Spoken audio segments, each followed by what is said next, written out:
This is where we hold them. This is where we fight. This is where they die. Earn these shields, boys!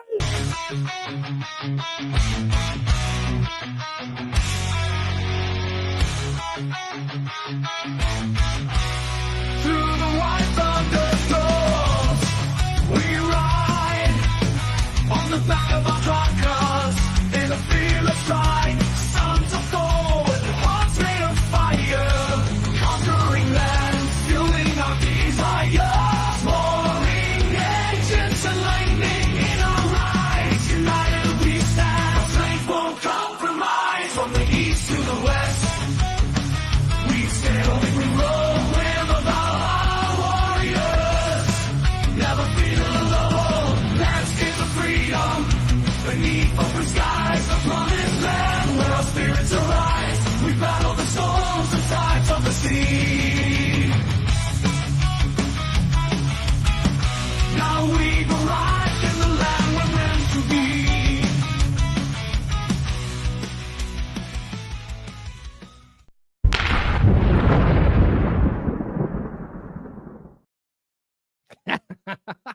My Welcome ears. to the DragonShip. I'm your host, Paul Bauer. This is the only panel show on the internet where we fully believe that a rising tide lifts all ships. Joining me on the panel today, we have my man Wraith down at the bottom there. What's going on, Wraith? Oh, not much. Just working on the experiment. So. Oh, the book. Yeah. Experiment? Oh, okay. Yeah. That's been fun. If you guys don't know, we're all writing books under Thor's dominant masculine presence theme. So you guys are going to get a lot of information coming up here. We could certainly talk about the encyclopedia coming up if you guys want later. No worries. It's open. So Yeah, we could talk about that. AJ, what's new with you, man? You're on mute, by the way. Not a whole lot, man. Getting some lowball offers for this place as I try to sell it. I am, though, 146 pages deep into our project. Now I just got to go back through, reread it, edit it, add in my own stories, and I'll probably be about 150, 160 pages said and done. Good. Nice. Yeah, and then wait till you're done formatting it, because it might actually be more than that. Yeah, I have it all in the font that he has, but the spacing and everything, I got to do adjusting there. Yeah, when you download his template, it's going to be smaller, and so there's probably going to be more pages to it. But yeah. Let's see here, Mike Steele, you're also working on a book for the project. What's going on with you, man? Just enjoying the cooler weather here in Vegas. It's cloudy, and I will be writing on prosperity, as I have personally built a life up from nothing. I was homeless, I was broke, and I've got no college degree, no student loan debt, and now I manage a casino. Nice. Huds, he's managing this whole fiasco. Yeah, fiasco is an interesting way to put it. It's corralling a lot of cats, but there's so many brilliant ideas and so many brilliant guys working on it. You guys are really in for a treat. I guess update on me. I just came back from a trip to Canada. I was in Canada all week, and it was long days, but it was very fun. Surprised you came back with your penis and you're not euthanized. And now I'm looking at the score. I haven't been able to watch the game yet, but we are about to hit halftime with the opening game of the season. Penn State Nittany Lions, my alma mater, winning and crushing West Virginia right now in football. Love to see it. Nice. All right, Dude, it's West Virginia. Yeah, I know, but come on. Like, let me be happy and excited. Thor, what's going on with you, man? How are you doing? hey, all good. Maybe I should preface so that the viewers, I'm not sure how many, we only have about 74, but they can go back and understand what this jargon is we're talking about. What do you think? Should I give them a little bit? Yeah, give them a taste. All right, let's give you guys an idea of what's coming. So a couple years ago, I wrote the book, A Dominant Masculine Presence. And inside of that, I outlined 7 skills of a dominant masculine presence that each man must acquire to move beyond alpha and beta, from the container words to the actual identity he wants to project out into the world in order to basically change reality around him for his benefit and the benefit of others. A woman might see this and understand all of these skills wrapped together in various configurations as that guy has the vibe. And so I did my best to put that together, and it has done extremely well. Fast forward. For those that don't know, I ended up with the brain cancer and a not good prognosis at stage 4 end stage. So I ended up spending a week in the hospital about 6 weeks ago, and I have a lot of content that I put together. I wanted to do 3 more books, and that may not be possible for me. So I came up with the idea to reach out to all of my friends in the red pill space, all of them, and see if they wanted to do an essay from 10 to 100 pages on the skills of a masculine presence. Something about their story and how it affected them and what it happened to them, rites of passage, physicality, prosperity, power, influence, all of these skills, and give them the opportunity to create an encyclopedia that can tell their story about why it's important, maybe even offer some advice on how to acquire these skills that worked for them. Many of these guys went to the school of hard knocks, and you don't have to. So we're kind of looking at a series based on my book that's going to end up being, it looks like right now, about an additional 12 books so far of men that have committed, names you would know, that over the next year are going to write a book based on these skills and share these skills with you. If that's the case, just so that you might know, we'll see if we can give you a screen here and show you at least the first templates are up. Here is your book series, and you can see, I know it looks like it's my face, but it's not. These are all the authors. I've kept them small so you didn't know. But these are all separate authors that you would recognize into the red pill space. I wanted to bring all these guys together without the beef so that they could pass to you a rite of passage when it comes to this skill set. So that's the project. The project is the essential skills of a masculine presence. Notice I didn't say dominant masculine presence, because you don't even have to be dominant to have these. Although when you exercise these skills, it'll definitely make the difference for you. Anyway, that's the project that all the guys are talking about. I know that, I believe somebody was online the other day, didn't know if they could talk about it. Yes, everybody can talk about it. So look in the next month. There's a couple guys within a month or 6 weeks that want to publish. So look on Amazon. And I mean, we're going to be hitting psychology, power, physicality. You'll see guys in there that will talk about physicality, violence. You'll see them talk about psychology, which will include game. You'll see them talk about passion, which might include some adult content. So this encyclopedia will be coming out over the next 9 to 13 months. And that's about all I can say, because some of the big names have committed, but I'm not permitted to say. And that's it for now. Thanks. That's what I've been working on.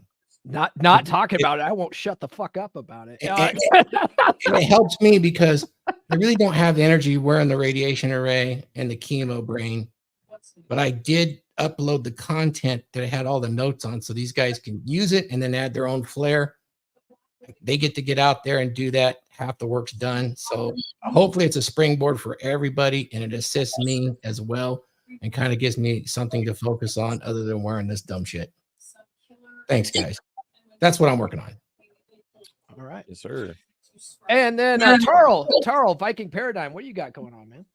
Oh, like Thor said, I'm gearing up. I shifted some of my priorities because of the catastrophic motherboard failure. I already had to put a lot of stuff on hold, and the other people I'm working with, they were more than accommodating for that. So right now, I'm actually working with Donovan to help him get his internet on point, and I'm gearing up to write my first book, and I'm pretty sure it's going to be on physicality at this point, because I'm basically like what most guys would refer to as a living anime character. So fair enough. Yeah, my book actually is pretty close to being done. I'm going to work on. That's good. Man, there's some like background noise somewhere. I'm not sure where, but That was me. Sorry about that. oh, okay. Yeah, so my book's done being written. Tomorrow I'm going to work on formatting it, and then I'm going to hit up Huds, and then we're going to get the cover on it and get it uploaded. So that should be up here in the next like week or two. And that's going to be on essential skills of a masculine presence on paradigms and reprogramming your paradigm. So look for that. So we're going to be talking about not being afraid of your woman's emotions today. You might not realize this, but your woman's emotional storms are one of her biggest. And for many of you guys out there, we're losing your mic. We're losing your mic. I'm not hearing it. I'm not sure if it's getting drowned out somehow. You're losing my mic? Yeah, it's like cutting out. It sounds like your noise gate was cutting you off. Yeah. Yeah. Son of a gun. Is it better now? Is it better? Okay, we'll leave this off. So what I was saying was, you might not realize this, but your woman's emotional storms are one of her biggest manipulation tools. And for many of you guys out there, your girl's playing you like a fiddle, right? And the key to rising above such whamming tactics is to not only be unafraid of her emotions, but to be completely, relatively unfazed by her emotions. And this all comes down to frame, right? And I have some examples of men being afraid of their women's emotions, or more like I have examples of what women do to use their emotions and how that works, right? So we'll go through these, and then we'll go through the panel to see if anyone's guilty of falling for this, or if they've at least seen this sort of thing from friends and family. All right. So the first one I have here is probably the most common one, but it's crying to get her way. Oh, the ultimate weapon. The ultimate weapon that The Hawaiian nuclear used. option. And before we get too far into this, I want to give a shout out to two of my channel members. I have CW here, and he says us members are top tier. And then Nurse Chick, she says the elite join members only for exclusive benefits. You know, Jack Napier, he's now allowing my members to have free access to his audiobook of the Book of Puck series. So if you guys want that, because you're members, you guys, there's a link to that on the community page, but only members can see it. So check that out. Okay, so getting back to crying to get her way. So she bursts into tears during an argument to elicit sympathy and make him agree with her point of view. Oh, speaking of Jack Napier. Yes. Jack, have you ever dealt with a woman crying to get her way? Yes. Tell us this story, Jack Napier. Oh, wow. So the most successful story I have about that was when it's actually a pretty gloomy story, in all honesty. So this was years ago, where I dated a girl whose mom I just did not trust. There were many reasons for that, which I shall not get into, but we were there, and I just had a very bad vibe about her mom, and some other stories came out. And my girlfriend and I, at the time, we were sitting at her place, and I'm like, you know what? I don't want to go to your mom's anymore. I don't trust her. And she started crying and this and that. And I remember having read Esther Villar at the time, and that quote of, if only men knew what cold and calculating thoughts went behind those teary eyes. And that quote just ran through my mind as soon as she said, Oh, you're cutting out, Jack. I don't know if he's cutting out. I think somebody else's mic is taking up something. Like, I don't know if it's yours, Thor, the clip-on mic, if it's rubbing against something. I don't know. I don't have a clip on. Okay, I don't know where it's I'm on my SMB. Let me.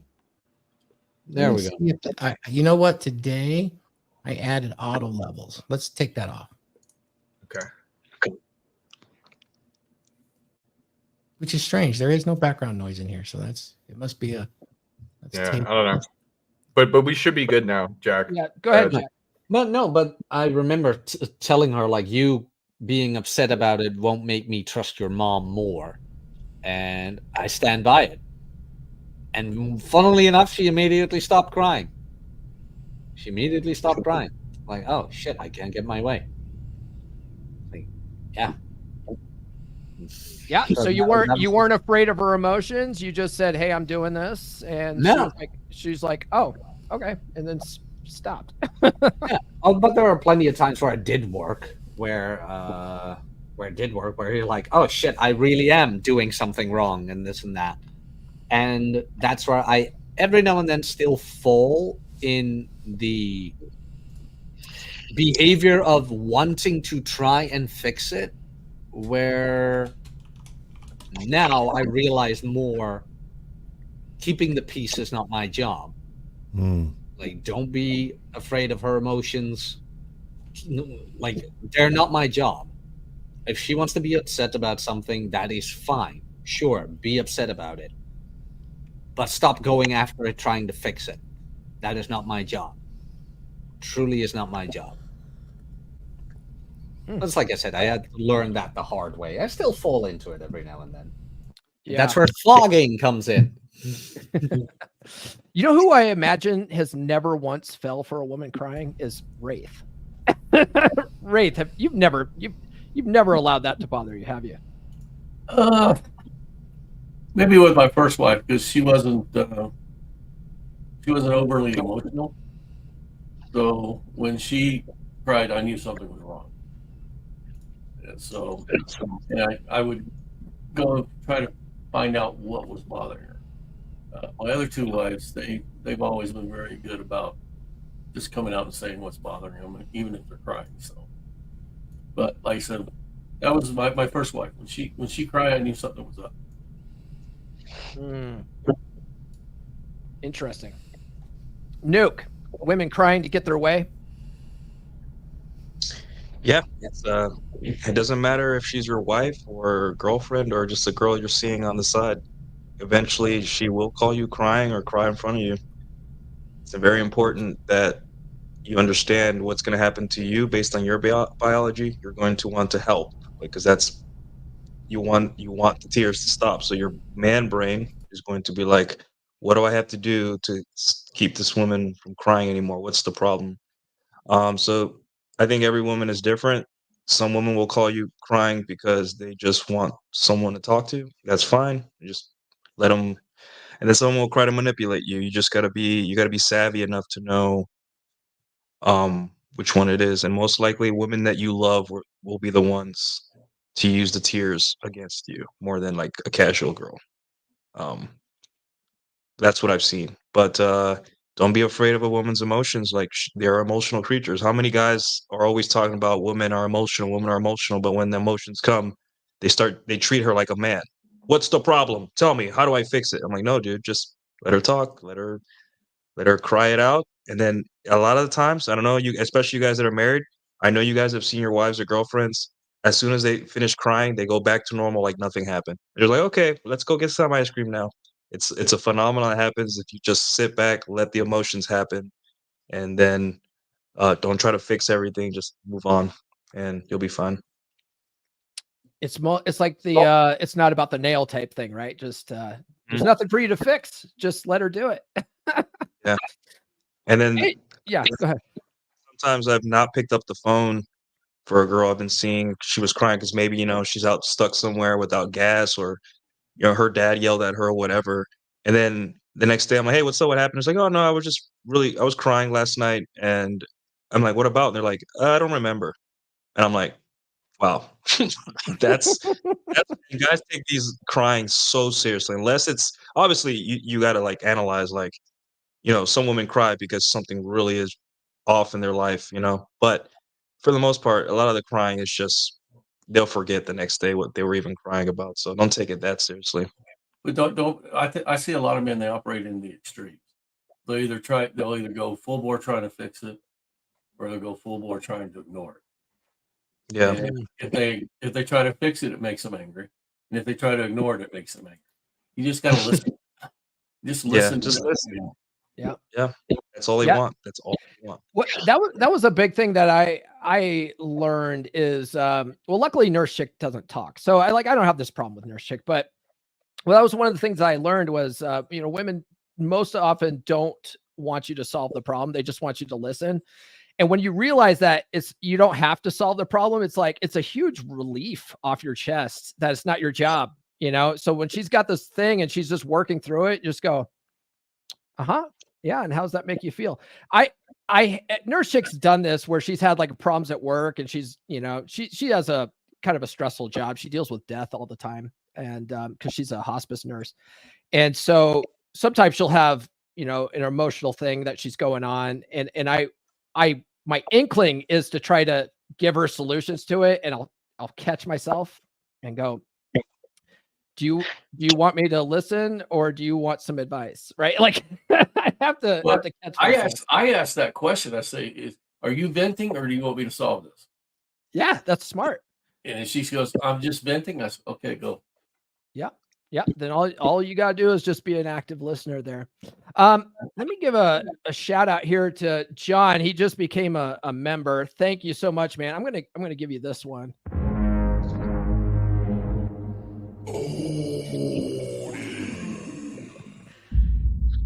I'm now over the hump. I've got 6 out of 10 for my goal. So thank you for that, brother. Appreciate that. Mike Steele crying to get her way. I actually haven't had to deal with this yet, but when we reach some other emotions, I will definitely have something to say. Okay, fair. What about you, Huds? You've got a wife to be. You've got a fiance, right? Yes, sir. And what's really interesting is her crying style is completely different than kind of what we're talking about here. The crying to get your way. The girl with BPD that I had dated for a while, years back, she used to do that all the time. And it was so weird to me. The very first time I checked her, where I just felt like she was crying for no reason. I thought the entire situation was ridiculous. And as soon as I checked her, she stopped. It was immediate. And it was such a weird thing to experience because that's when I realized that she had been using this whole time tears to get her way, like a child. And it's very bizarre. With my fiance, she doesn't cry from manipulation ever. And she's actually like a quiet crier. She would rather hide away to cry. She kind of internalizes that pain. So when I see her very upset, that's when I know I need to help her open up. I need to find out what's going on. So it's two completely different sides of the spectrum. But it's very interesting going through that experience that that previous girlfriend, that ex, would use that all the time to try and get her way. Tarl has a link that we want to share here. Yeah, Glenn, I see you back there. I haven't added you because you didn't have your camera on. But here, this is what Tarl wanted to share. What do we got here? We live in as women is believing that we have high emotional intelligence. You guys hear that okay? And setting the record straight, women have no emotional intelligence. The reason that as women we want to believe we have emotional intelligence is because we are emotional. Because we are emotional, as women, we want to think we have high emotional intelligence. But the truth is the fact that we are highly emotional is actually the biggest indicator that we have very low emotional intelligence, because being emotional is having no control over our emotional state, which is low emotional intelligence. High emotional intelligence is the ability to be pragmatic, to see things realistically, and to make choices and respond to life not from an emotional place. It's the ability to be in control of our emotional state and operate in life from that place. Wow. Shameless I plug. love that. Yeah, shameless plug. Look out for my book when it comes out. It will be about emotional durability. You know, I talked to Karen recently. She's good peoples. The chick from that video? Yeah. I linked up with her about over a year ago. She's really cool. See, I can never tell when you're serious or not. Yeah, and what happened to your beard? What the fuck, dude? I thought we were Vikings. Well, you know, when you get like a huge gash underneath your neck from the accident, and you know. Oh yeah, Glenn. What? Tell us, like, how are you doing? What's going on? Oh, I'm alive. Mm-hmm. You know, I just aggravated the already herniated discs that I had from the motorcycle accident, and they wanted to fuse them. I sought out a second opinion. I'm gonna go with the second opinion, but because of the accident, the trauma or whatever, I started coming back. I came back down with blood clots. I had an issue with blood clots before, and I was free and clear not too long ago, and now I have blood clots again. So dealing with that, dealing with physical therapy. Yeah, so it's not a whole lot of fun, but you know, still alive and kicking. So you're saying you got a scratch? We're gonna rub some dirt in it, and you're gonna hit the ground running, right? Pretty much already was running, just using my hands. Thanks for joining, buddy. Yeah, No problem. good. Glad you're still here. Let's we've spent a lot of time on this first topic, so let's move on to the next one. Anger outbursts. She uses sudden, intense anger to intimidate him into backing down during a disagreement. Has anybody experienced this? Yes. Okay, let's hear it. AJ, I know you have. Yeah. Oh yeah. I'll let Mike go Same first. here, buddy. Same here. So basically, it was see, this upcoming holiday is Labor Day, so Memorial Day weekend. I informed a gal I was dating that I was going to be turning my phone off so I can kind of like unplug a little bit, because that's what you do, right? When you care, you inform the people that care about you that you're turning your phone off. She did not like that.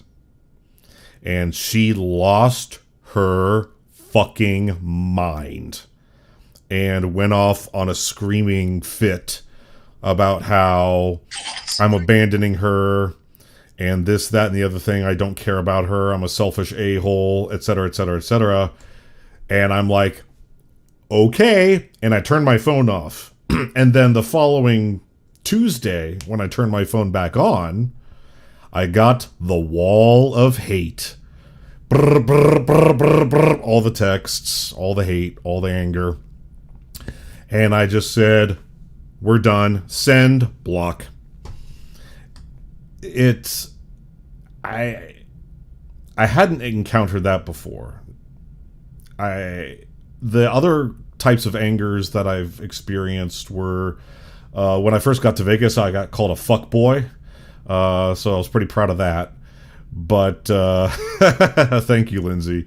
Yeah, but it was the fact that because if she had done it differently, like if she had maybe cried and said, please don't leave me, I would have responded differently.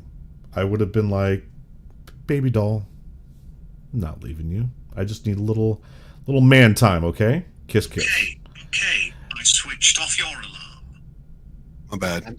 I'm Thank not you. leaving you yet.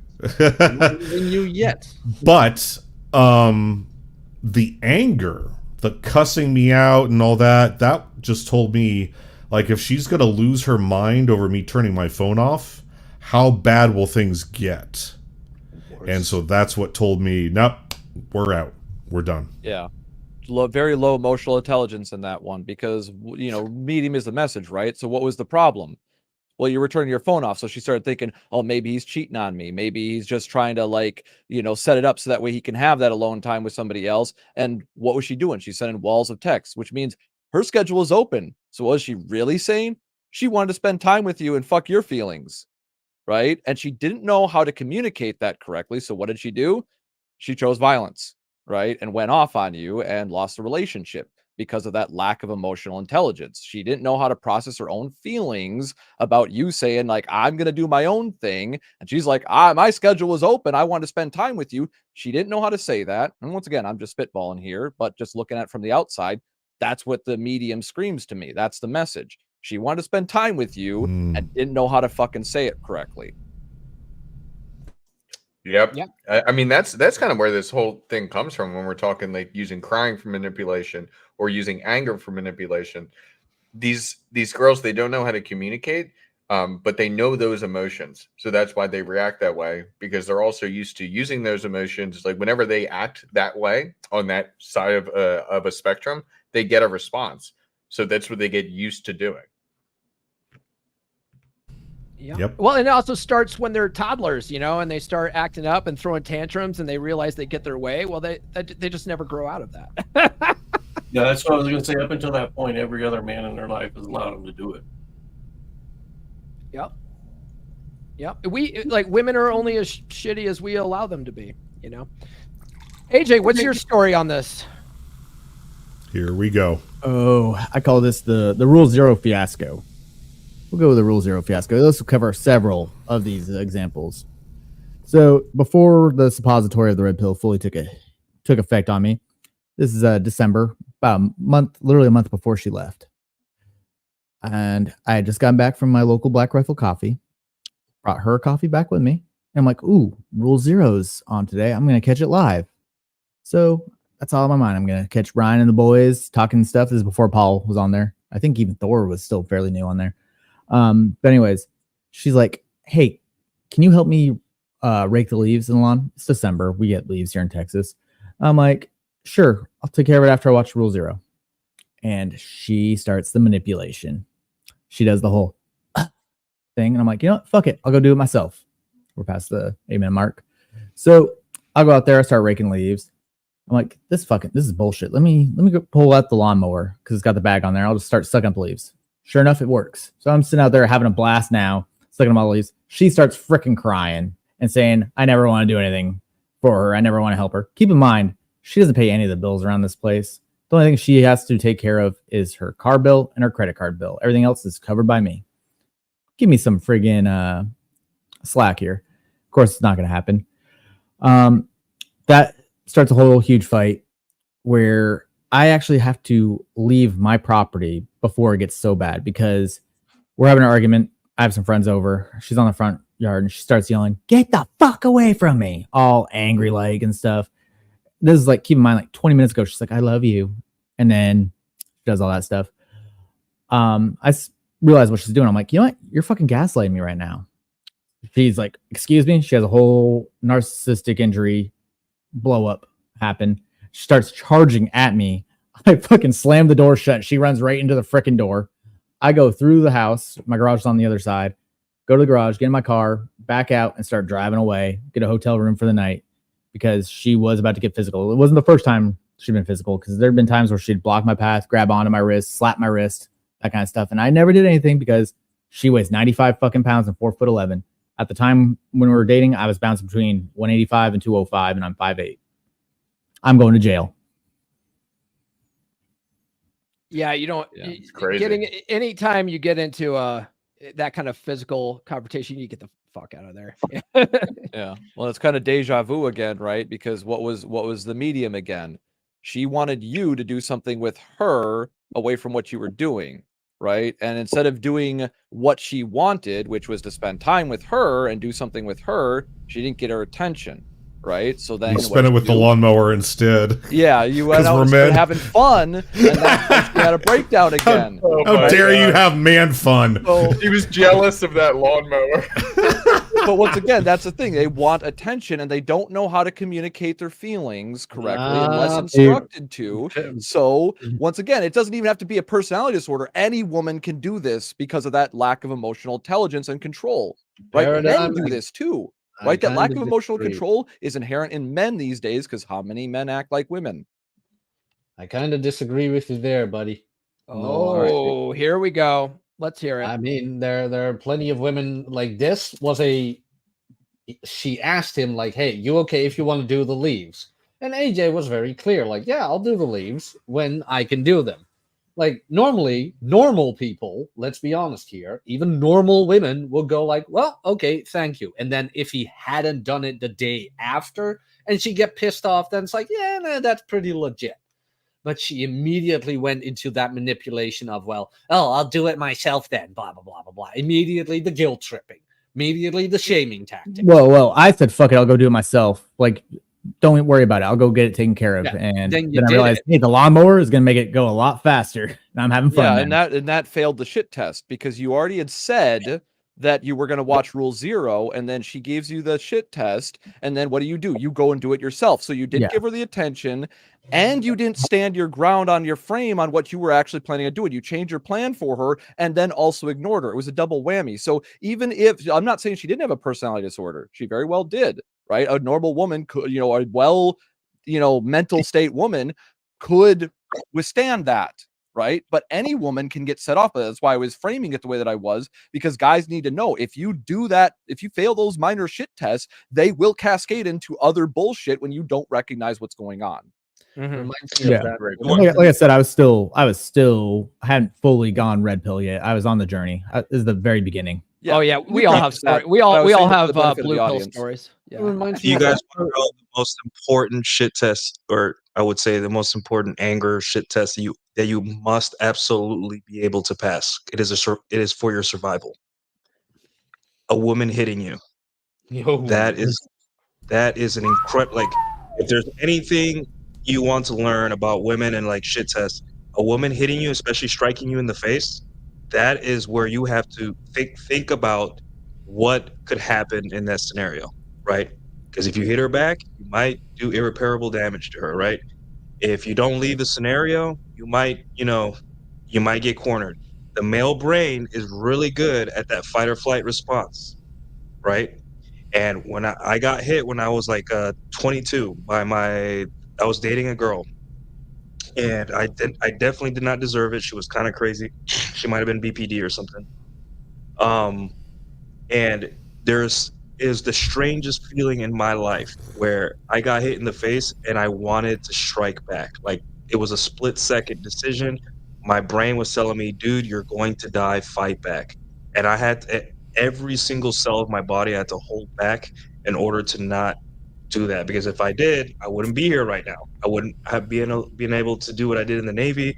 My record would be fucked because I hit a woman, regardless of the situation, right? You can't out-alpha the state. Once you put your hands on a woman, you are cooked, right? So that is something that could have saved a lot of men's futures if they understood how to deal with that. Because men's number one power is to walk away, right? In any situation, the way I see it, please excuse me, I don't have as much relationship experience as you guys, but the ability to walk away is your number one power in a bad situation. That doesn't mean leave forever. I mean, like, hey, I'm going for a walk, right? When anger is involved, bad decisions are made. And I know for a fact that I am a sweet, loving guy, but when I got hit in the face, my body was like, crush her. And I was like, no, no, she is a woman. You can't do that. And I backed up.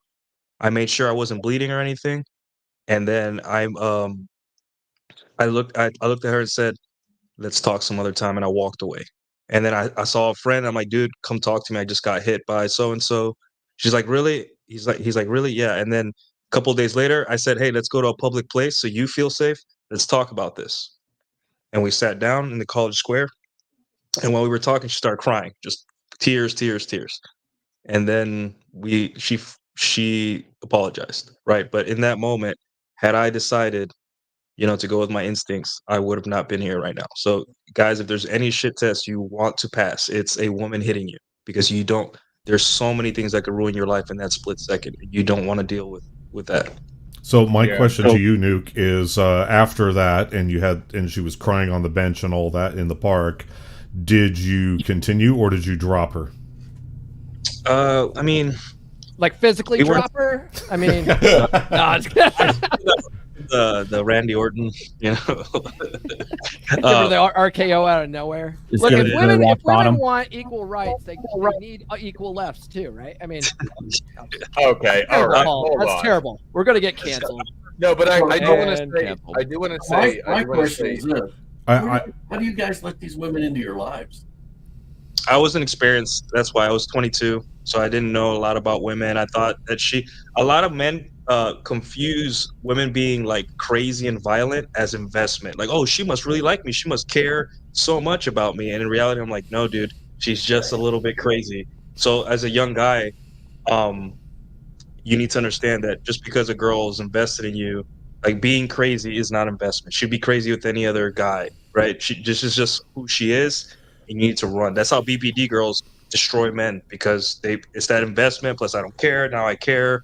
I'm perfect. Now I'm not perfect. And guys get wrapped up in that. It's very important, right? Because, all of these situations are tough, but once you get hit by a woman, it's over. Like, you need to run away from that situation. Even if no talking, no discussing, just leave, walk away, run. Because after that, everything is broken. Trust is broken. You got hit by the love of your life, supposedly. Run. Just run away. Well, I'm going to plug Thor's book here for a second. If you guys read his book, you're going to prevent 90% of this, because those women aren't going to be in your life. All right? Because part of what he's trying to get everyone to do is, if you know yourself and you know even an inkling of behavior, you're going to not put these women in your life. Yeah, it's really unfortunate. A lot of guys don't even set boundaries, let alone enforce them, right? And this is I have a personal experience with that with my girl who's in that right now. For early on in a relationship, I made a joke where I was kind of teasing her, I think probably about her being short and all that stuff. And what did she do? She lashed out at me physically. It was joking, but she backslapped me on the shoulder hard enough to make a very loud sound, and it stung like a motherfucker. And I'm a pretty tough guy. And I'm like, hold on. Like, my brain immediately kind of went into that space that Nuke was talking about. Like, yo, I just got actually hit with like some malice there. That wasn't just for fun or like teasing back. That was like anger. That was a correction. I'm like, yeah, quick question, oh, and I immediately stopped her. Quick question for you before we continue. How did you feel like when you got hit? It was just like, it's almost like you saw red. Like it was like fight or flight. So a lot of guys will say, no, I never hit a woman. I'm like, bro, get hit in the face by one with a pan or a weapon. You tell me how you feel. You're missing the rest of the sentence. You never hit a woman, but you smacked the shit out of a bitch while you're bullshitting. Sorry, Get Mike, it right. Get it right. So I just want to make a point. Sorry. What happened was when she made the contact and the noise hit my ear and the pain registered, and I'm just like, I just immediately had that moment where my brain just like, no. And then I looked directly at her and I said, don't ever hit me like that ever again. I wouldn't hit you like that. You wouldn't want me to hit you like that. Don't ever hit me like that ever again. You know, this is a good segue, because Ray brought this up.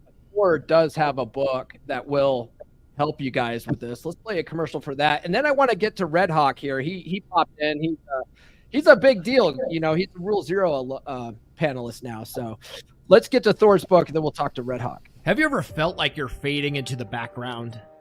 Like the world doesn't want you to stand out, to be strong, to be masculine? You're not imagining it. For decades, society has been reshaping the role of men, leaving many feeling lost and disconnected. It's time to change the narrative.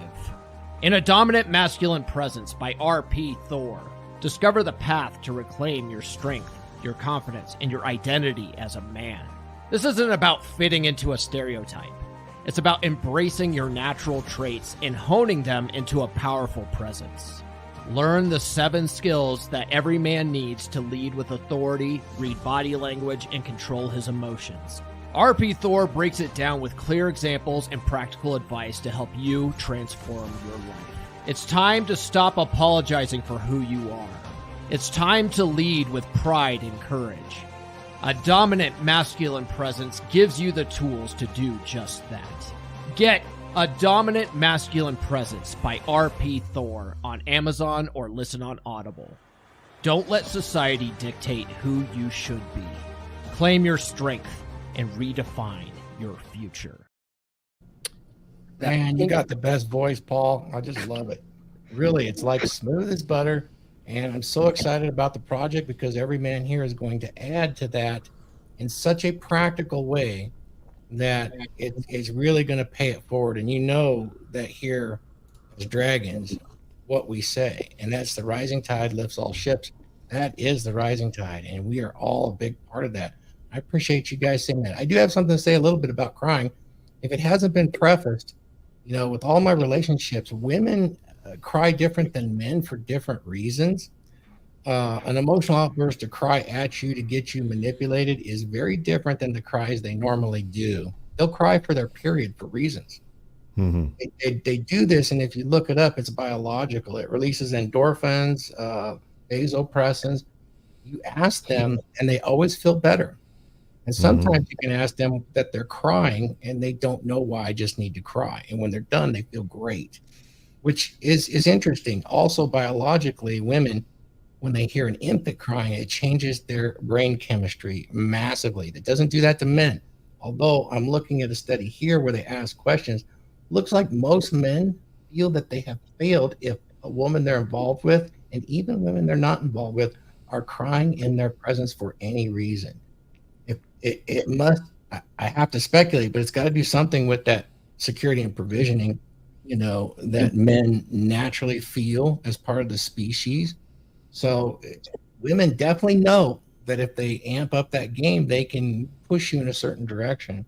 I've been very fortunate. I don't have this in my relationships. For some reason, this never comes up as an issue to cry to get things done. Heck, they're way more sneaky than having to cry. But they know that crying is a little bit of a weakness for us men. I feel bad, and I definitely have looked into this because there was some crying at one point not too long ago, and I did a test to see the big 5 personality things. Apparently, I'm quite the empath, and I didn't realize it at all. You guys might agree. I was hoping I was not, and I definitely have worked on emotional detachment. And I think that some of the skills around detachment, it's not suppressing your emotions, but being able to acknowledge a woman's need to cry for one reason or the other, even if she's trying to manipulate you, will help diffuse the situation. And when I say detach, it doesn't mean going silent. And this is a hard thing to do because sometimes women will cry just to vent, like Wraith said. That's a bit of energy vampirism or emotional vampirism. They can just throw emotions out there and cry like the world's coming to an end. You feel like you're not fulfilling your burden of performance. How could she act like this? That can drain the shit out of you. I don't know if you guys have experienced that. I have, from women I haven't even known, is listening to all their problems can kind of make me feel down. So definitely talk about how to detach from that a little bit. And it would serve you well. We're running long, but I have some stoic quotes in here that would probably help. We can talk about that later. Well, let me say something about crying too, because Paul jumped off real fast on it. Oh. When I talk about my first wife and her crying was more generated around loss. Yeah. Okay. The 3 times I saw her cry was when her father died, when her sister died, and those kind of things. And I wasn't aware of the situation until I got home from work and stuff. My second wife, she cried because she was happy. And she never cried when she was sad. She never cried when there were troubles. But make her happy and she'd start crying. Now my third wife, she cries to let emotions out. And like I said, I just ask her, okay, is this something to do with me or is this something to do with something else? And it's always something else. And okay, well, get through it, But they cry, and women develop patterns based on whatever their emotional states are and what generates that state. So crying isn't necessarily always manipulation. Sometimes it's just dealing with the emotions that they have and how they've learned. Yeah, I think we probably take it that way because we're problem solvers by our agency. And if there's crime going on, there's a problem. And that should initiate us to do what we're primarily designed to do, which is solve problems. And that's why that video, The Nail, is so funny to all of us. He wants to solve the problem. She doesn't want him to do anything. And it's pretty illustrative of how that works with the crying situation. And they cry when they're happy. And it just is what it is. You can't, I've seen guys get mad because their woman cries because they think it's a manipulation where it's just a biologic response. Being able to recognize that seems to be difficult for us guys. Would you guys agree with that? I would agree with that. I would say that's one of those nuances as a man that it's part of your masculine burden performance to master, is to be able to identify why is she crying. And if, once again, you're not always going to be able to know, and she's not always going to tell you either. That's another thing you're going to have to make peace with. Sometimes she won't say, sometimes she won't give you that closure, because most of the time it's not so much about what she's trying to get. She's always got something she's trying to get, right? But it's about that she can't process her own emotions. So sometimes that's because she's happy, sometimes because she's sad, sometimes she's on, Shark Week, as Rollo calls it. You don't always know at first, like Ray said, could be from a loss of a family member, some other emotional catalyst that she might not express to you right away, and she's going to be going off. And if you overreact and don't try to assess the situation, you end up feeding into that emotional torrent, and then you become part of that fuel and that problem. Right? As a man, you're supposed to be able to control your emotions. That's what, we excel at. We have the ability, like Nuke. He got hit in the face. As Mike Tyson always says, everybody's got a plan until they get hit in the face. Well, he was able to control himself, and that is extremely admirable. That's what men should aim for. He didn't need to hit back in that situation. Wouldn't have done his life any good. His life was not at risk, but his instincts almost took over. But he was able to move to rationality very quickly and overcome that feeling in the moment. That's something that women do not excel at. That's something that men do. We have to for survival. Yeah. So they have valves in those nuclear plants when the pressure gets too high. I think that women do that with their emotions for sure, right? Lift valves. Pressure. Yeah, relief the valve. pressure too high in order to protect the reactor from damage. Certainly, women do that. And I think that we misinterpret it a lot. Well, and it's got to be put into context too. If you walk into a room and a woman's crying, and it has nothing, then generally it has nothing to do with you. If you tell her no and she starts crying, that's when she's trying to manipulate for power and recognition and attention. Okay, so if there's no prior interaction with you in the crying, then you need to find out what that's about. But if it's a direct result of you saying no, or saying we're not going to do that, it's not, that doesn't fit into our plan, that's her trying to seek power through manipulation. Because every adult should be able to be told no. So I would say watch after the crying for a little bit of mild gaslighting, and then you'll know that it was intended for a purpose. Would you guys think that statement's pretty fair? Yeah, that's fair. That makes sense. Let's so we've talked about crying a lot. Let's move on to the next one, which is feigning hurt feelings. She acts deeply hurt by something trivial to make him feel guilty and apologize, even if he hasn't done anything wrong. Right. I want to get Red Hawk in on this, since he's joining us from Rule Zero today.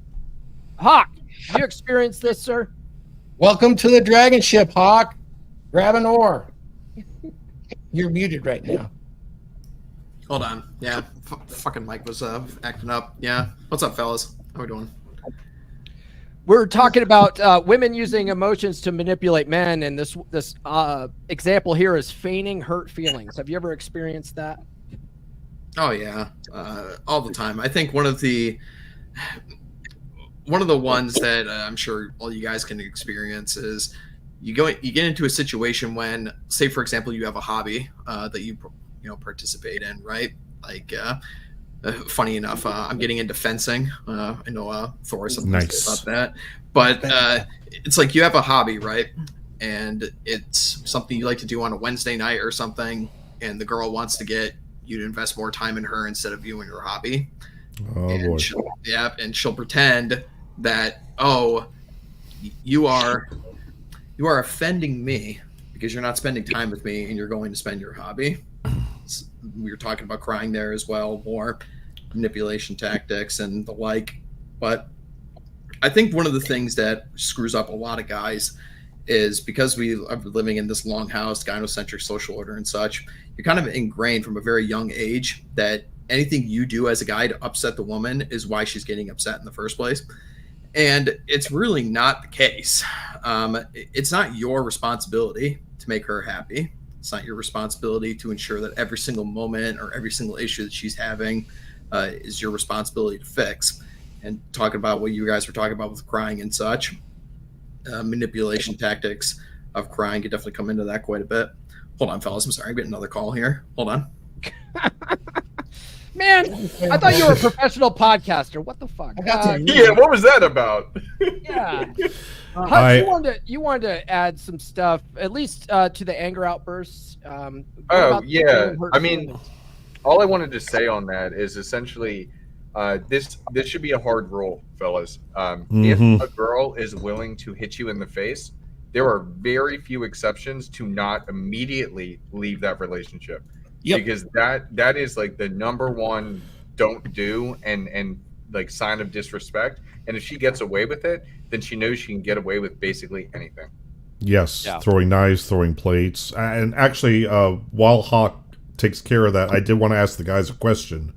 If a woman that you're seeing hits you, not in the face, kind of like the one that happened with Tarl, where she like hit him in the back, what do you guys think about this as a possible response to kind of like maybe diffuse the situation and change the path going forward? She does that, you just kind of turn and look at her and go, do you want a spanking? To be kind of like, I mean, we can take this a totally different direction, honey. I will take you into the bedroom right now and put you over my knee and go to town on you. Oh, do you want? Is that what you? I would not recommend that. I would not recommend that because then you're rewarding her for bad behavior. Yes, exactly. Tarl. I was just going to say that. No. Yeah. So a little bit more context. I didn't tell the entire like spiel that I gave my girl about that because the implication is that comply or goodbye, right? You either don't hit me like that or we're done.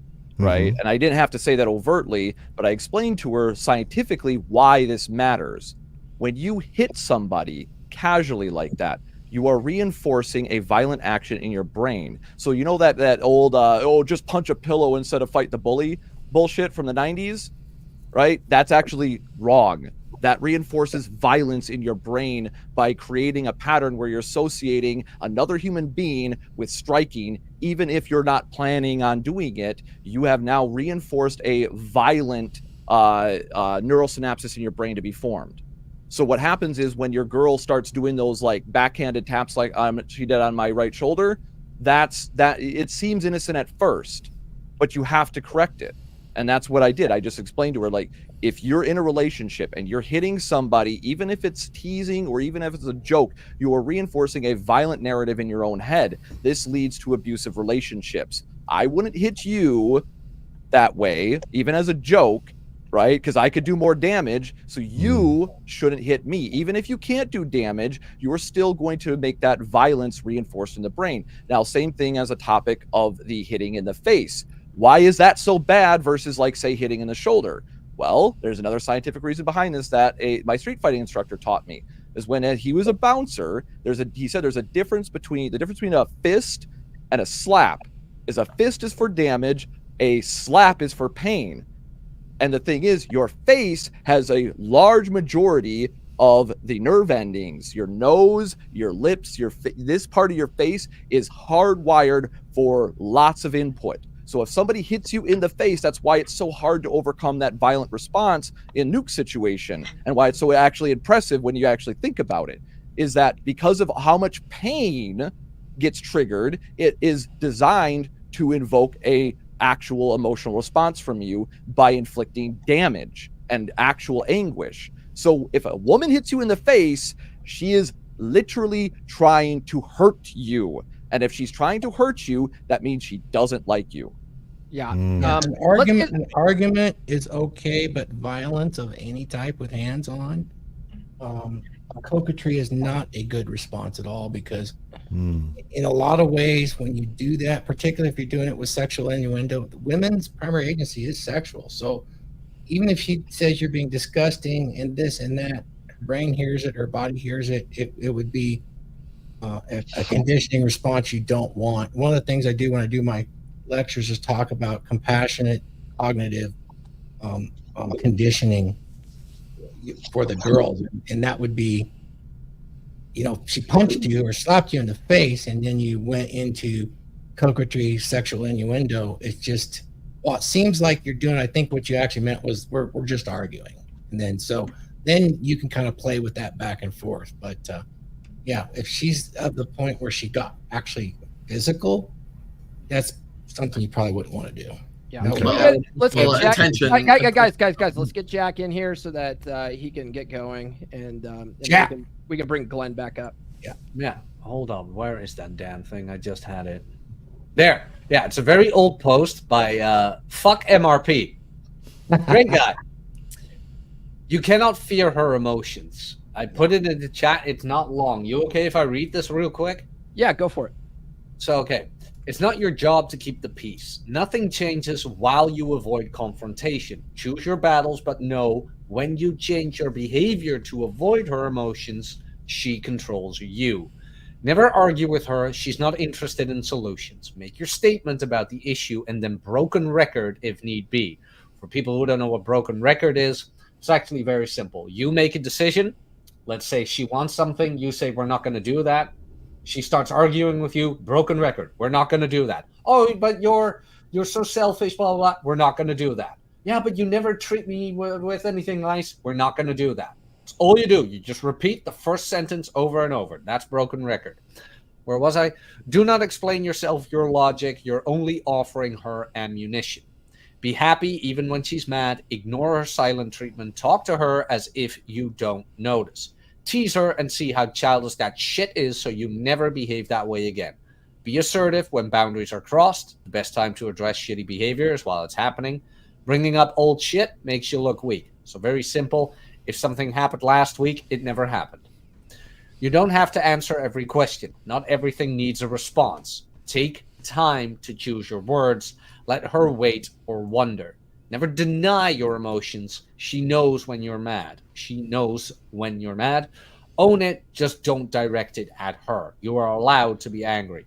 Be comfortable making her uncomfortable. Do not rush to fix things. That's the important one through all of this.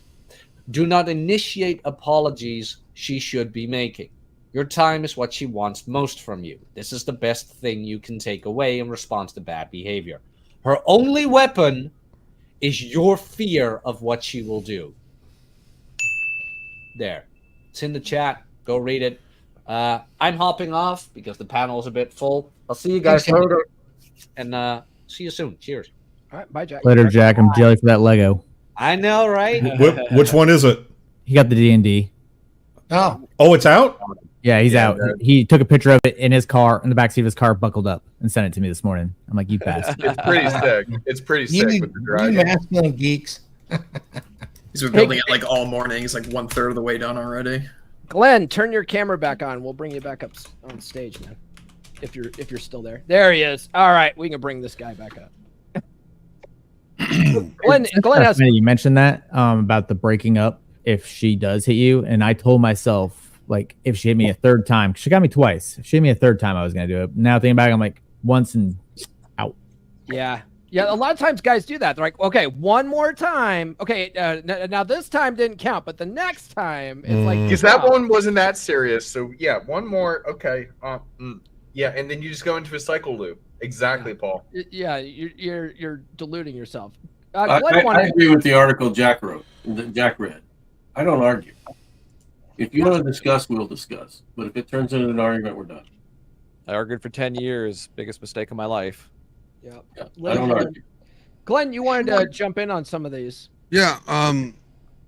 The slapping thing is, so this is the thing about the slapping thing. The reason why she thinks it's okay to slap you, because whether you realize it or not, you have displayed to her previously that she doesn't have to respect you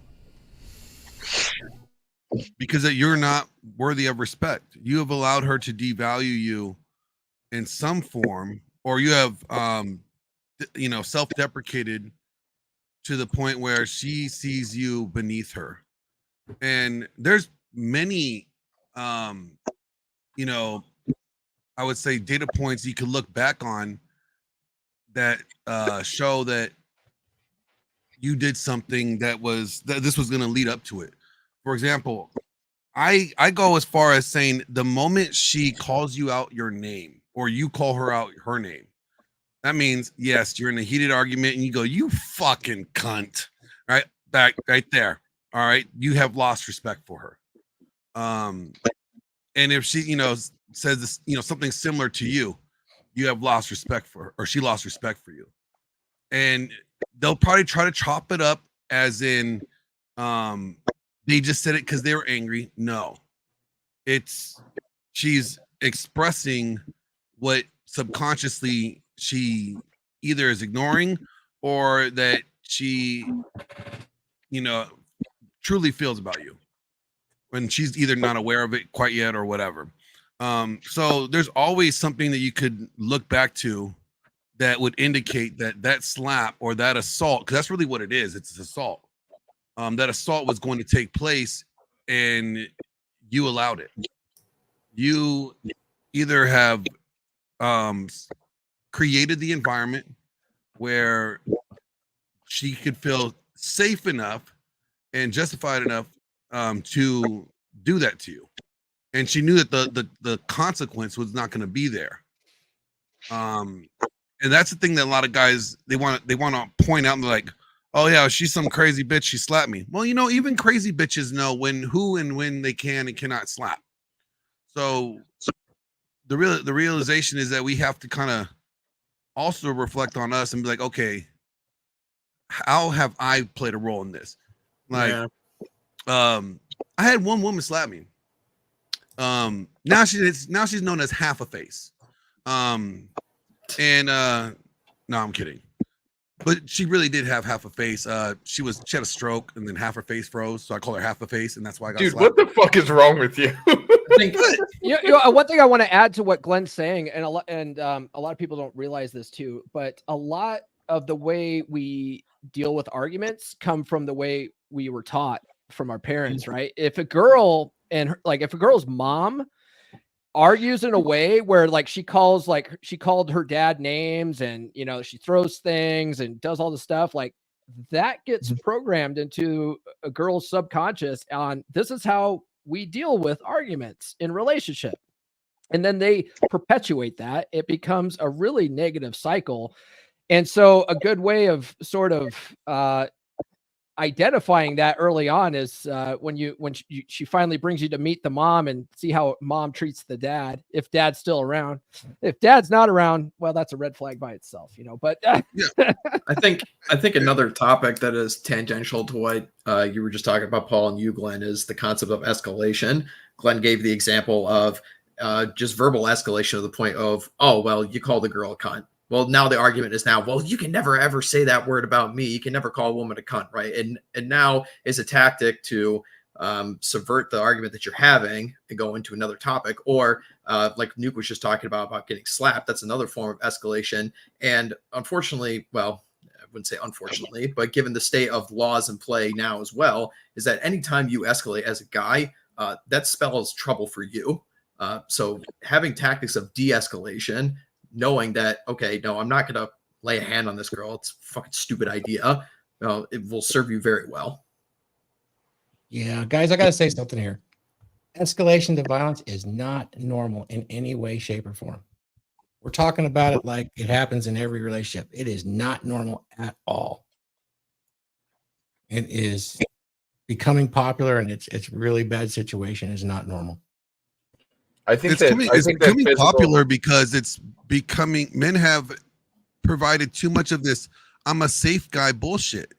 Men have been too focused on wanting to be perceived as safe or security and not enough and being dishonest with them because no, we are not safe.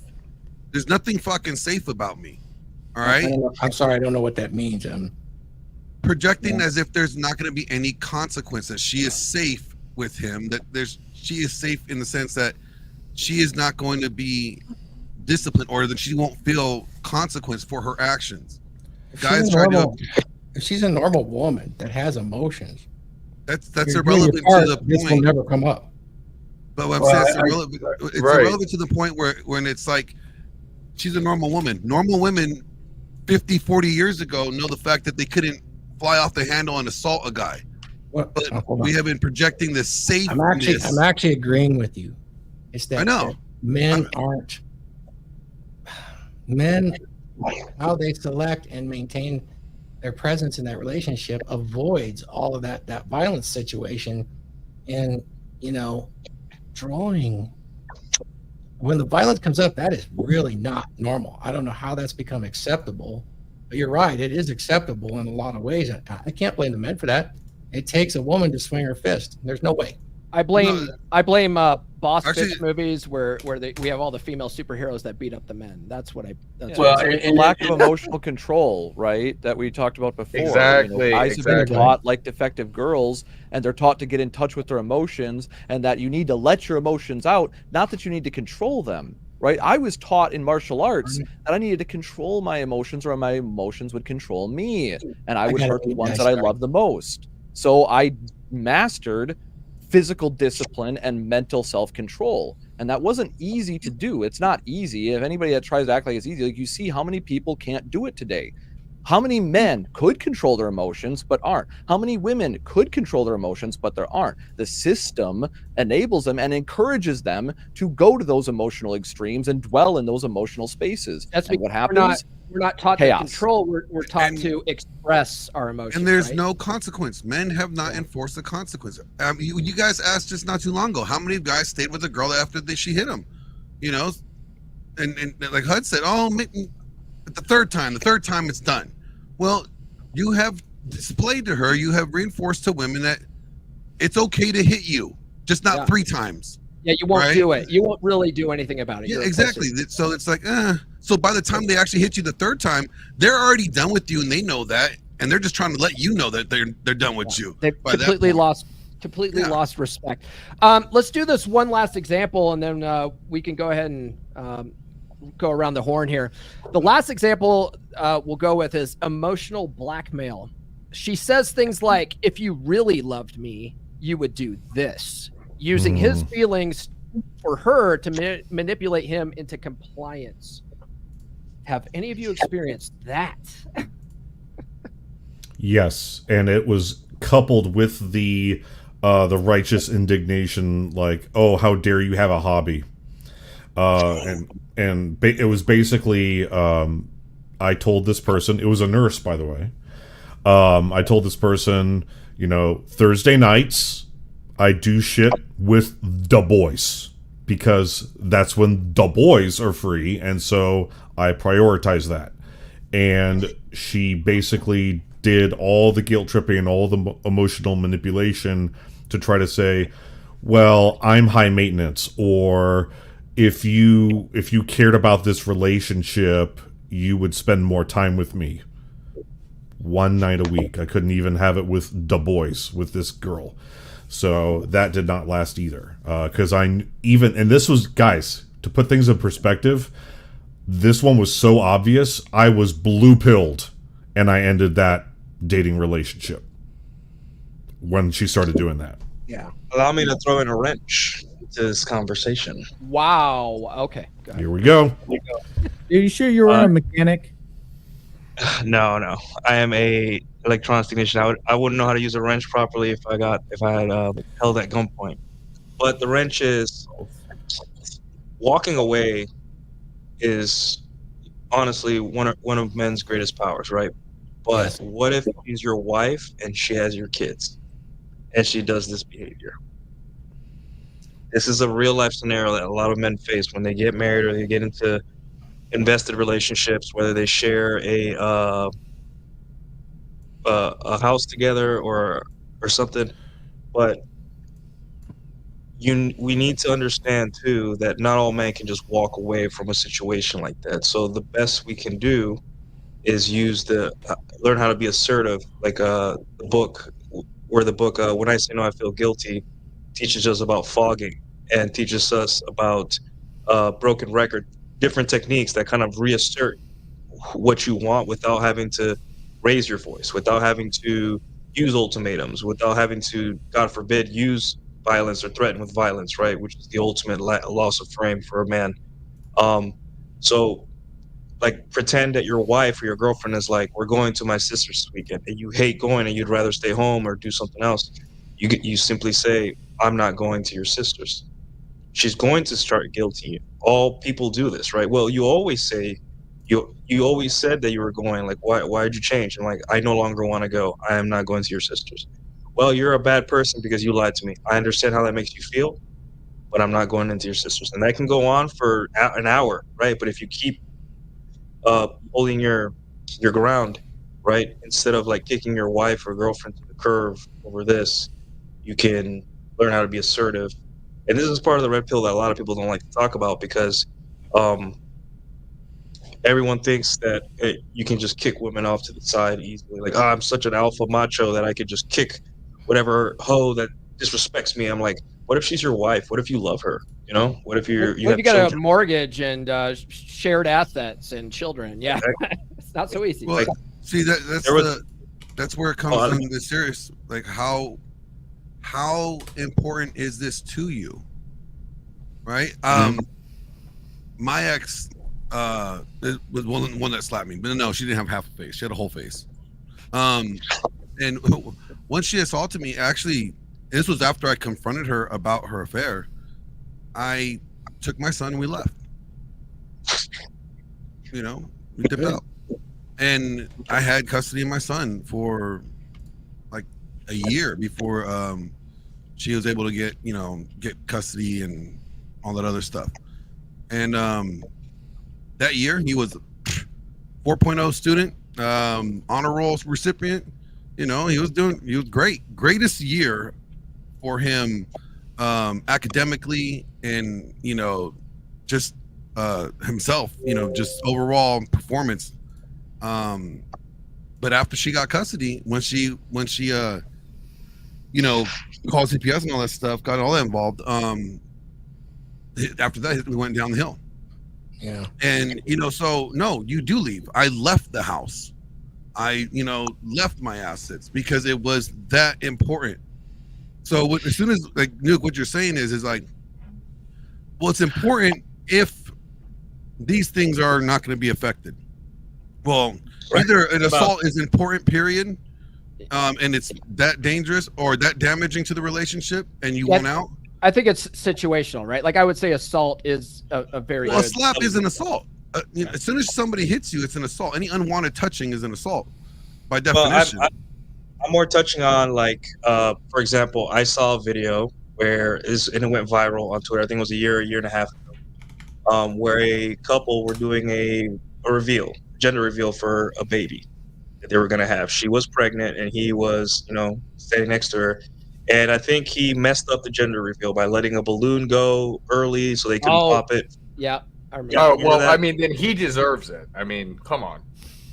But the woman started screaming at him, not screaming, but started like yelling at him in front of all the friends and family that he sucked and he was worthless, right? The thing is, it's really easy for me to hear on my single man ivory tower to tell that guy, yeah, well, leave that bitch. But she's carrying his child, right?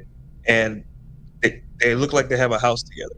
It's not like is in that situation she disrespected you, right? But let's do this.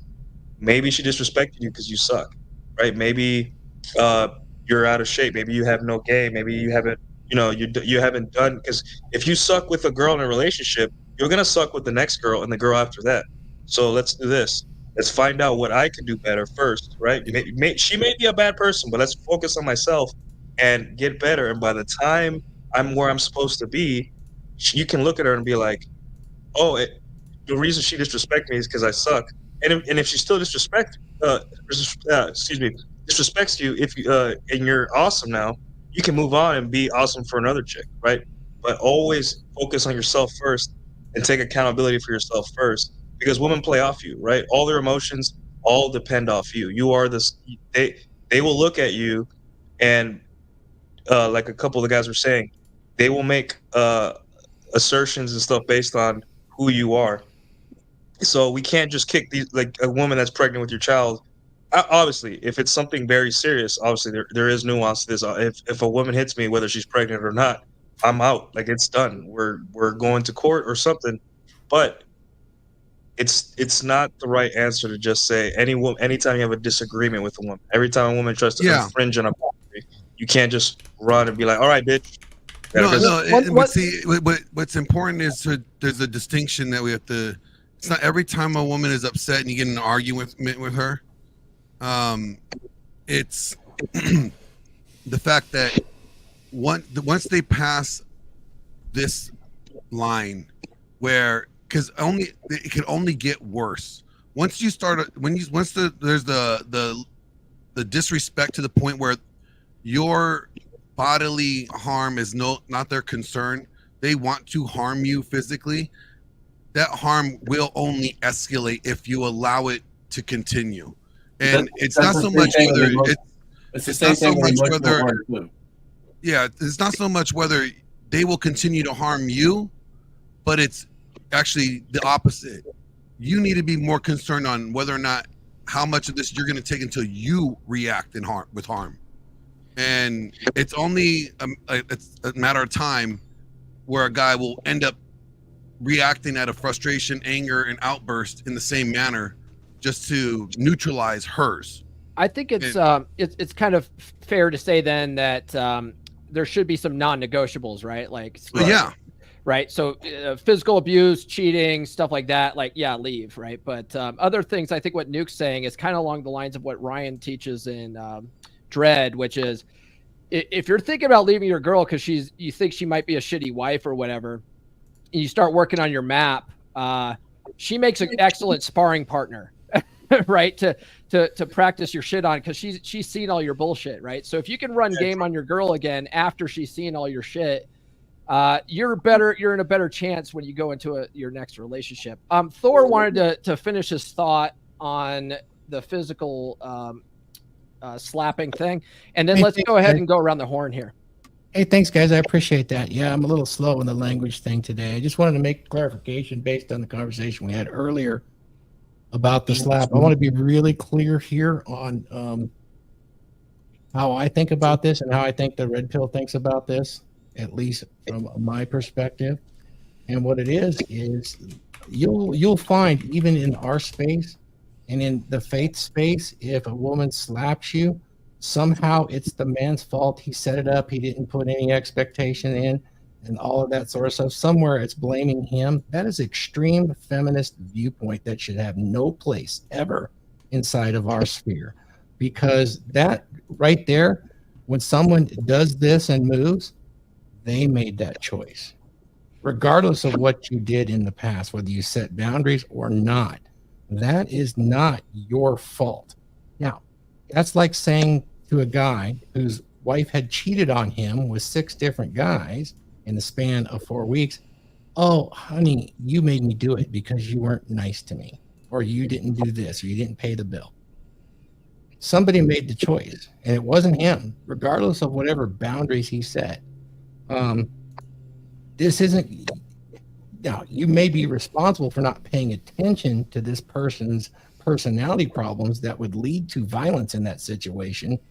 It's really unfair to sit there and say it's your fault. Now, you can take responsibility for yourself, and here's how you do it. When it comes to control of emotions, you cannot control. You need to recognize you can't control any of her emotions. But what you can do is control your emotions and how you react to her emotions. That's the very first step in being able to deal with this sort of thing. And then you can start to actually play chess instead of checkers and always reacting. Anyways, that's what I wanted to finish with. All right. Let's. I know some of you guys want to keep going on this, but I already did an 1.5-hour live stream with Rule Zero, so let's not do a 5-hour live stream today. Oh, come on! No, I want to do one of Glenn's 24-hour live streams. Or whatever. You cannot handle 24 hours. No way. Let's go around. You got to work your way up to that. We'll speaking of 24-hour live streams, we'll start with Glenn. Let's go around the horn here and do our final thoughts and where can people find you online? You can find me at your mom's house on Saturdays at 11 p.m. till about 11:45, and then after that, no, you guys follow me on my YouTube channel. You guys know where it is. I have been taking some time off lately. I was involved in an accident a couple weeks ago. I've been trying to recoup. Got doctor's appointments, all that good jazz. But I will be back up and doing my regular after-hour show. That's right. I am here for you late night people, you know, insomniac folks. Yes, I'm here for you. We cover a lot of topics: red pill, relationships. We go into religion, piss people off. That's my goal, and I do a pretty good job at it. But we have the conversations that people don't want to have, or that are considered too taboo to discuss, or that are uncomfortable, and we do so in a manner that is respectful. People are allowed to join the conversation and join the panel, and talk things out. Like recently, I just had this racist guy on there, and we were talking about why he's racist, what led to that, and good dialogue. I have no, negative thoughts to the guy after we started talking. I think he's a decent dude. I think he's traumatized, but you wouldn't understand that if you would have just heard him saying I'm racist, and then that's it, you tune him out. So I try to have these uncomfortable conversations with folks. So if you're interested, join, watch the channel, hit the link. Also, yeah, you could find me again, like I said, at your mom's house. Your mom said hi. Speaking of racists, Red Hawk. If you guys want to check out most of my work, is just basically on my political company at this point. Check out the Old Glory Club if you guys are more interested in Americana news and all that stuff. Streams on Thursdays. All right, Nuke. Yeah, well, I stream tomorrow at 9 p.m. I'll be on Post Zero as well at 10 a.m. Central. You guys want to talk? Come on there. I don't have a topic yet for tomorrow, but I'm coming up and writing notes for it. And yeah, guys, final thoughts is find your covert contracts.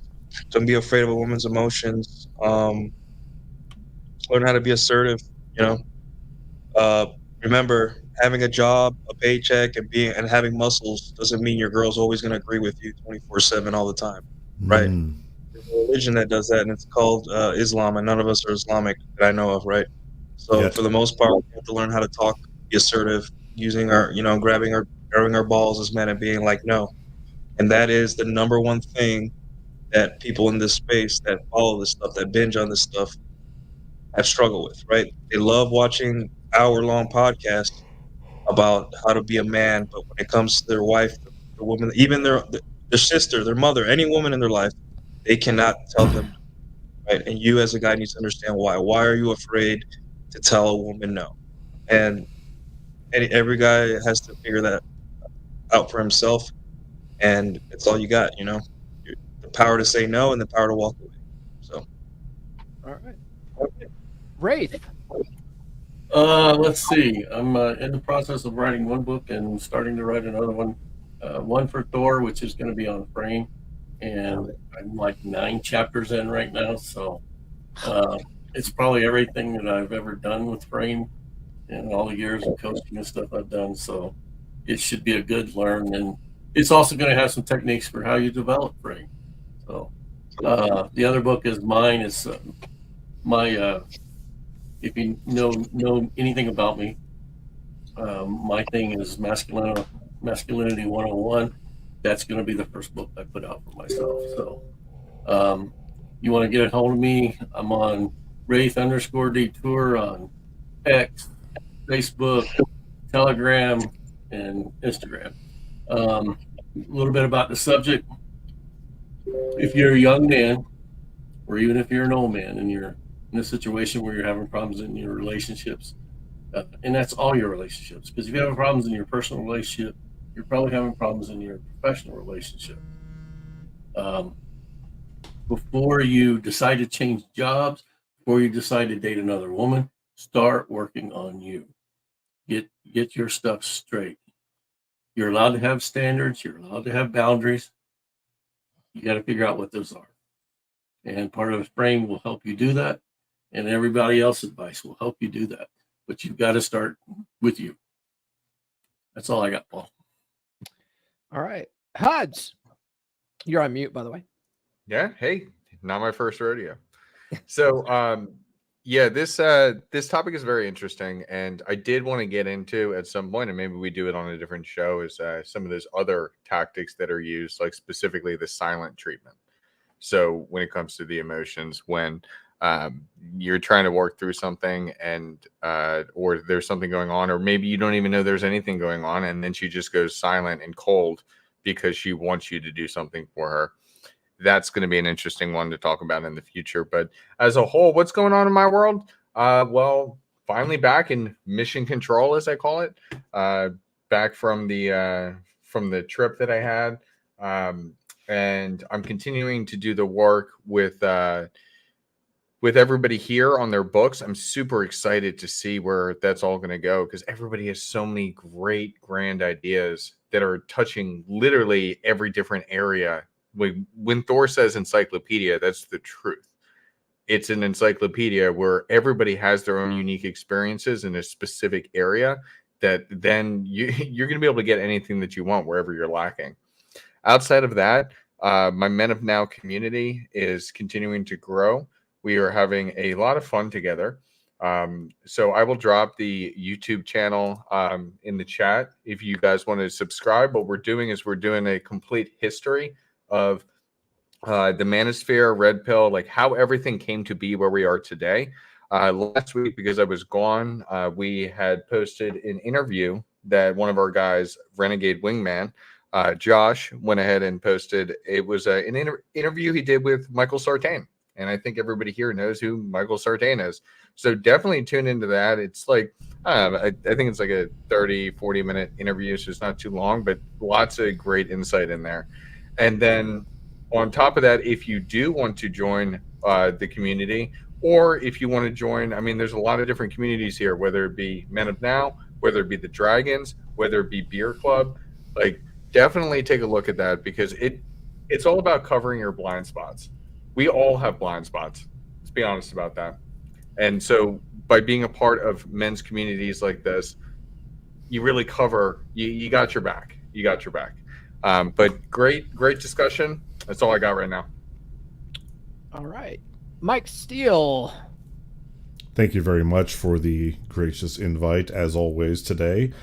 Taking care of some things, some housekeeping, behind-the-scenes housekeeping. Work is pretty demanding right now. It should calm down around October. But yeah, I don't have a whole lot going on right now. Just kind of feeling some things out and doing some research. What's this book again? What are you titling it? So Prosperity, Building a Life from the Ground Up. I'm excited for that. Well, thank you. So yes, for those of you who may not have been here at the beginning of the show, I am proud to say that I have accomplished what a lot of people would consider the American dream. The only thing I haven't done yet is bought a house, but that's coming. But basically, I have gone from broke and homeless to making six figures and running a casino here in Las Vegas with no college degree and no student loan debt. Unbelievable. That would be a great book. Great book. Thank you. Yeah. I'll relate to that one. Yeah, let's go ahead and throw this over to AJ. 1 second. All right. About to drop my links for Twitter and YouTube, as well as the Dragons from Thor, my affiliate link. Yeah, please use that, guys. That'll get you in, and the meetings are incredible. Yeah, right there's where you can find me. Right now, I'm focusing on trying to sell this place and finish up the book. I am writing on emotional durability. I think it's something I have coming from an impoverished family, middle child, 2 sisters, going through the Navy, especially the nuclear pipeline, marriage, divorce, dealing with a BPD chick after that, and then an MPD chick after that. So I'm probably one of the best guys that can write about it. All right. And then Tarl. Yo, so final thoughts on the topic, because some guys have asked me in the Fresh and Fit Discord how I got my relationship back on track after fucking up for a decade, right? And I've told them In order to gain the world, I had to be willing to lose the world. So I had to care less about my girl, stop being so invested in be outcome independent with her, being outcome independent with what could happen to my son. If she didn't have a dad in his life and it was left with her, I had to come to terms with all of that. And I had to be willing to lose all of that before I finally would enforce boundaries truly across the board the way that I needed to get the respect that I deserved, right? Because I didn't deserve it. That was the thing. I wasn't doing those boundaries. All those behaviors that she did, yes, they did have a catalyst for them. And often not enforcing boundaries or having unreasonable expectations were the catalyst for those things spinning out of control and my girl not following her part of the role, right? So it's not to say, make her not culpable for any responsibility, right? But I have to recognize my own shortcomings that led her to those decisions as the leader, right? At the end of the day, you are the leader of the relationship. And as that guy in that video you guys mentioned before, where he let go of the balloon too soon, clearly he wasn't the leader in that relationship. Clearly she was one of those women that didn't want his babies. She just wanted babies. And she was the leader. And what happened? She didn't have emotional intelligence. So when her subordinate messed up, she immediately degraded into calling him an idiot and berating him and all this stuff, even though she knew she was being filmed. Couldn't control her emotions. Once again, demonstrating the video that I shared before about emotional intelligence. That being said, that's how I fixed my relationship. To gain the world, I had to lose the world, or be willing to at least. And as they say all the time, that's your power, is to be willing to walk away. So if you want to, find me, there's my YouTube channel and chat. Thank you. And it's been awesome. Always rising tide raises all ships, gentlemen. Thanks, Tarl. So my final thoughts on this is one of the biggest things that I see guys argue with me in the comments about is they're very conflict averse. They want to do anything to avoid any possible conflict. And one of the biggest examples I like to give as far as setting the tone and leading a relationship is the debate about where are we going to eat tonight, honey?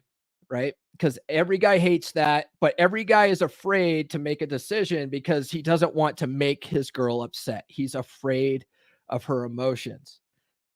But you'll find that if you aren't afraid of her emotions and you are just decisive and you say, hey, honey, we're going to get steak tonight. Go grab your shoes.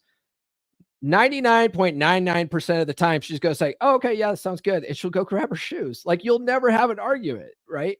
And the thing is, a lot of guys are trying to make their wives happy or make their girlfriends happy. One of the things you'll realize is that if you set the tone and lead, that's the closest thing she'll ever get to being happy. But women are never truly happy, are they? So I'll leave you with that. Guys, tune into the podcast Monday. I'm continuing my Book of Puck series. We're on chapters 42 and 43 in the paperback, and they are on feeling down about your love life. Read this, and feminism on trial. And for the love of God, if you are watching this on my channel right now, become a channel member. My goal is to get 10 memberships in 30 days. I have 6. So I only need 4 more. I'm going to drop a link to that in the chat to become a channel member. It's only $2.99 a month. That's 10 cents a day. You get access to all my old episodes. All my new episodes are only free for the first 2 weeks. Then you get access to them. You can continue access to them. And then Jack Napier was kind enough to give me a link to his audiobook of the Book of Puck. You cannot get that on Audible. It doesn't exist. So if you want to listen to the Book of Puck, you can join my membership and get access to Jack Napier's audiobook version of that. It's really good. It's a must-read book in this space. So I'm going to throw this over to Thor. I'll let him take us out. But otherwise, thanks for joining us on the DragonShip today, guys. Thank you, VP. Paul, it's amazing to have you as the vice president and to help work this. You're definitely an amazing podcaster with a lot of insight. So is everybody here. All the men that are sitting on the DragonShip have their own YouTube channels. Please like on their channel, drop a super chat, subscribe. It's really good. Now, I want to talk about Glenn. He underplayed a little bit today, but he has some blood clot issues, and I am going to just let you know he has to have a double gold filter inserted into one of his arteries. in order to filter out these blood clots so he doesn't have a embolism that goes on. And we don't want him to have an embolism.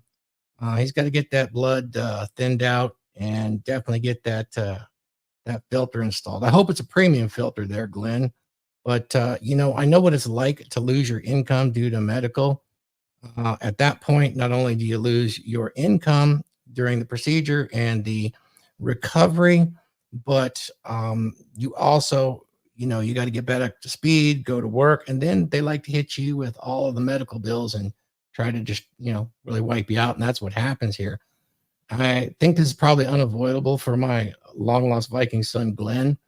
But say your prayers for him. And I just put in GoFundMe because I'm not exactly sure what his recovery is, but during that time, he's not going to have a source of income. So we want to try to at least make it as easy as possible for him to at least have some support. I'm not even sure when that's scheduled, Glenn, but I know it's coming up. So I wanted to mention that. And the project, dang, man, I am so excited about the project because all these men have these amazing experiences in life that feed right into why they are a masculine presence, and they're able to project themselves out into the world and change the reality around themselves to benefit themselves and benefit those around them. I'm benefited just by knowing every man here. So my thanks goes out to them. And certainly it goes out to Huds for project leading. And then our VP helps run this. AJ and Tarl, these guys are jumping in, running the shows. And I see this thing really helping people out and at least giving them the option to enjoy, because a rising tide lifts all ships. And we are that rising tide. Paying it forward to the universe is the way to do it. It comes back to all of us tenfold. So with that, I'm going to take us out. And thank you all for joining the DragonShip. I'll see you guys next time. Masculinity is in crisis. What are we to do? We need to acquire a dominant masculine presence. Now available on Amazon. Masculinity is in crisis. Men's masculine behaviors and traits have been suppressed by popular culture. Why has it become so popular to shame, guilt, insult, masculinity, and masculine behaviors? After 50 to 70 years of this has resulted in a very large subset of men who have become weak, useless, and crisis. Pathetic state for boys and men that leads to depression and violent despair. A dominant masculine presence addresses this very dilemma for the individual man, and it firmly establishes why this is what is desperately needed by the individual man today. In this book, clearly defined masculine traits and behaviors and the emotional durability provided by traditional masculinity are presented as a guide to what every man should embed into his identity. Putting these principles and behaviors into practice will motivate and direct your path step to step to create for yourself an authentic, dominant masculine presence.